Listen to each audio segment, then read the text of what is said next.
Okay, we are starting chapter 16 titled The Third Bomb. Just to kind of get you to remember what we read in chapter 15. If we take a look back, oops, I went too far here.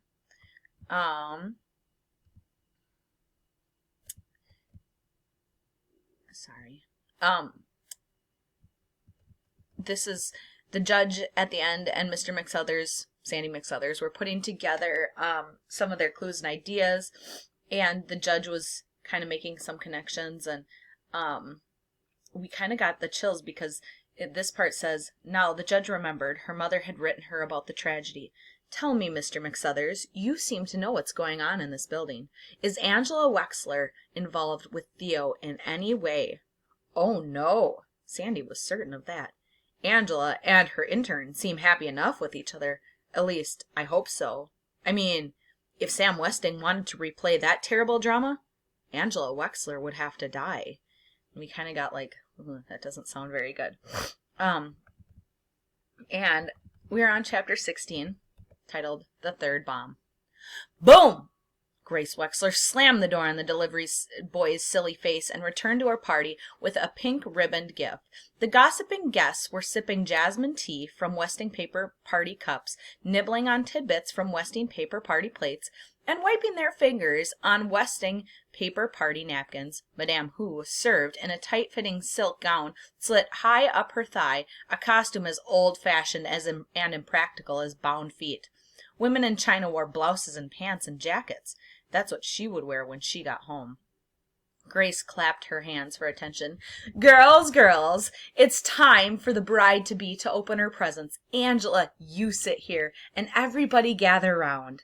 Angela did as her mother said.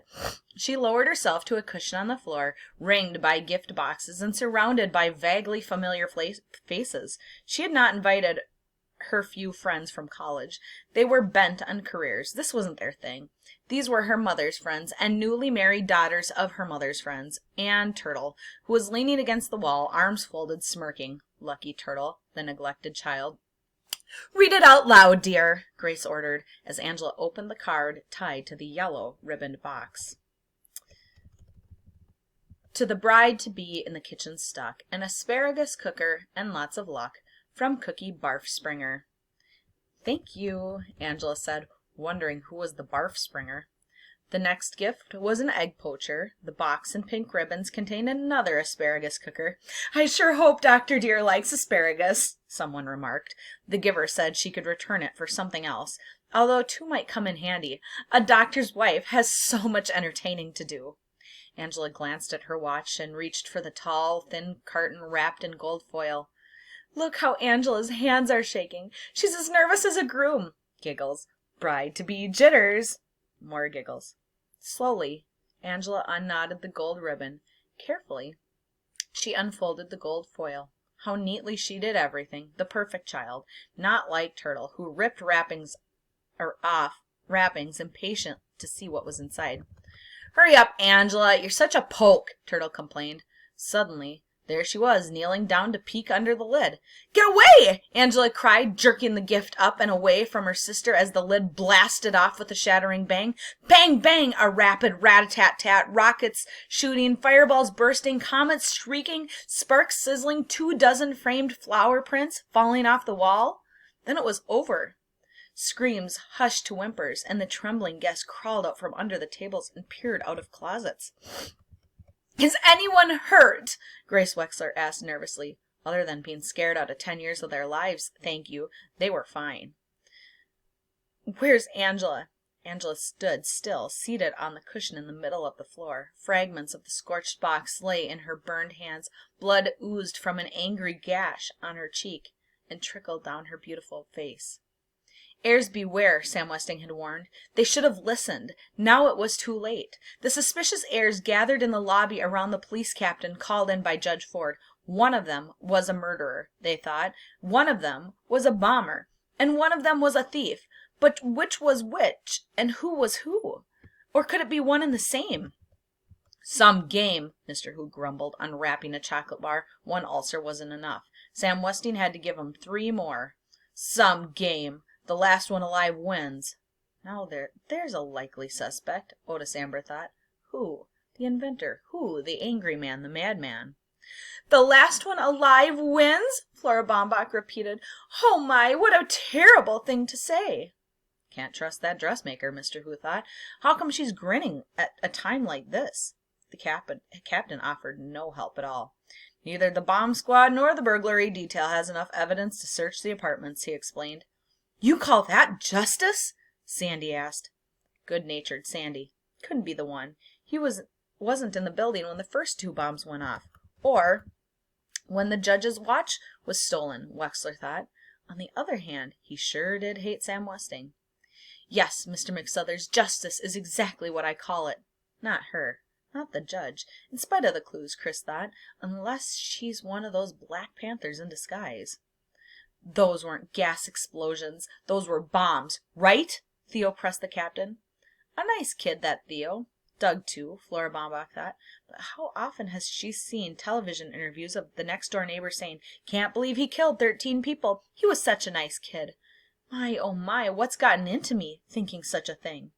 The captain would not call them bombs. More like childish pranks. Childish pranks? That brat's capable of anything. Turtle stuck her tongue out at the sneering Doug Hu. Evil pranks of the devil, Crow muttered. Her blessed Angela was almost killed. Crow could be the one. Bring hellfire down on all of us, Theo whispered to Chris. But she wasn't in the building when the first 2 bombs went off. Yes, she was. No, she wasn't. The captain described the so-called bombs. Just a few fireworks triggered by a squat striped candle in a tall open jar. The ribbon probably hid the air holes in the box. No one would have been hurt if the young lady had not tilted the box toward herself. A time bomb? Grace Wexler said, glaring at the person who delivered the gifts. An unhappy woman, that self-appointed heiress, the judge thought.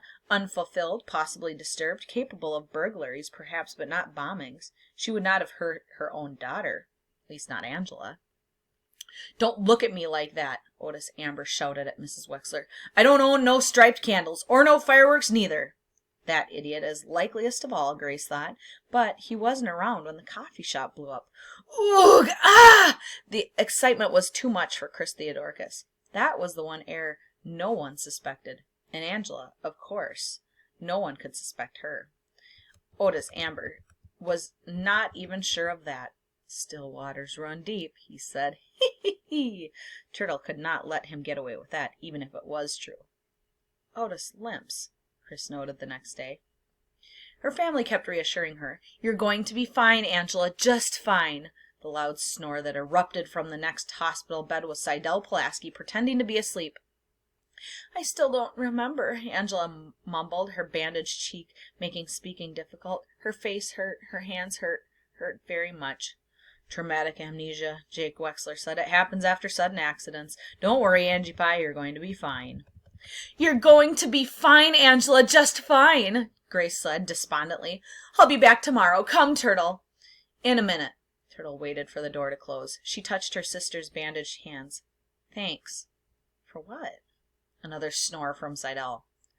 Just thanks. The fireworks would have gone off in my face if you hadn't pulled the box toward you. Here, I brought your tapestry bag. I didn't look at your notes or clues. Honest. But she had removed the incriminating evidence. Turtle, tell me the truth. How bad is it? The doctor had to take some glass out of your hands, but no stitches. The burns will heal okay. And my face? Some scarring. Not bad, really, Angela. Besides, you always said being pretty wasn't important. It's who you are that really counts. Angela wondered about that. Maybe she was wrong. Maybe pretty was important. Maybe she was crazy. She must have been crazy. Don't worry. You're still pretty, Turtle said.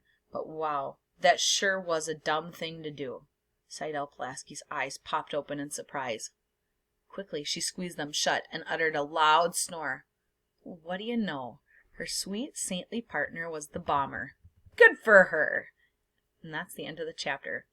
So, right now, it's looking like Angela might be the bomber. And we need to go back and look at evidence of this to kind of wrap our minds around what we've read. So if we go back a few pages to when the bomb actually went off, it is So they're saying here, this is back when they were at the party. I sure hope Dr. Deer likes asparagus, someone remarked, the giver, blah, blah, blah, blah. And then it says, Angela glanced at her watch and reached for the tall, thin carton wrapped in gold foil. I'm thinking in my head, why might she have looked at her watch and grabbed for a certain package? And if you remember, the bomb was set off by Turtle's color-striped candles, which are they're all on a timer. So, and then her hands are shaking. Look at Angela's hands are shaking. She's as nervous as a groom. Giggles. Bride-to-be jitters. More giggles. Slowly, Angela unknotted the gold ribbon. Carefully, she unfolded the gold foil. How neatly she did everything. And I'm thinking in my head, if I'm thinking of Angela as a bomber, she knows what time this bomb's going to go off, so she's trying to waste a little bit of time opening this gift slowly. Then we've got Turtle, who's impatient. Hurry up, Angela! You're such a poke, Turtle complained. Suddenly, there she was. So there Turtle is, kneeling down to peek under the lid of the present. Angela, if she's the bomber, knowing what's inside of there, is going, get away!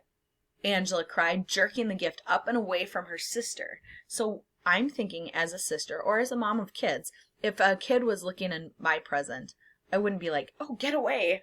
I'd just probably be like, okay, you're annoying me, kind of, shoo. But she had this reaction like, get away, like she knew what was going to happen next. And then we have this piece of evidence down here where they say nobody had suspected. Well, here it says a time bomb. Da, da, da, da, da.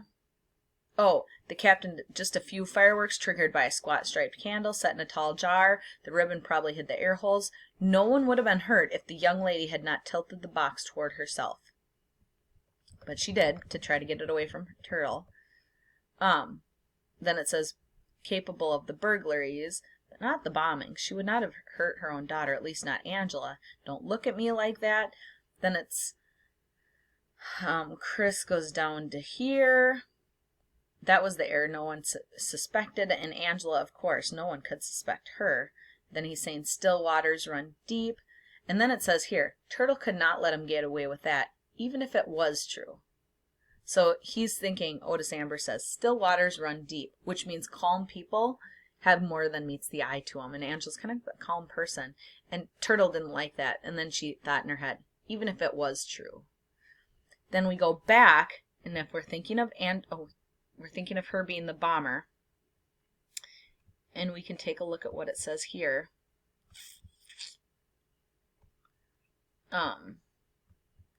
Oops.